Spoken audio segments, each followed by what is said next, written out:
Então, meus rigueteiros, bom dia aí, ó.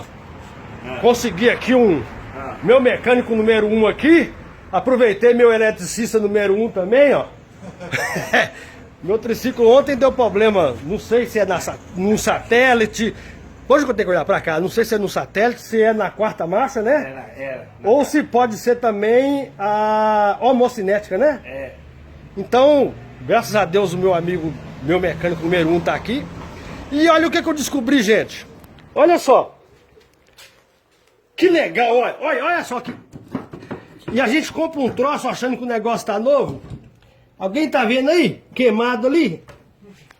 A caixa de fusível queimada, que legal! Ai, eu adoro quando isso acontece. Meu amigo, um abraço, fica com Deus.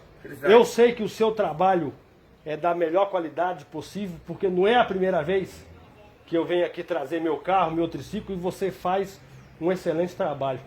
Se Deus quiser, o ano que vem eu te vejo. Falou? Beleza. Um abraço.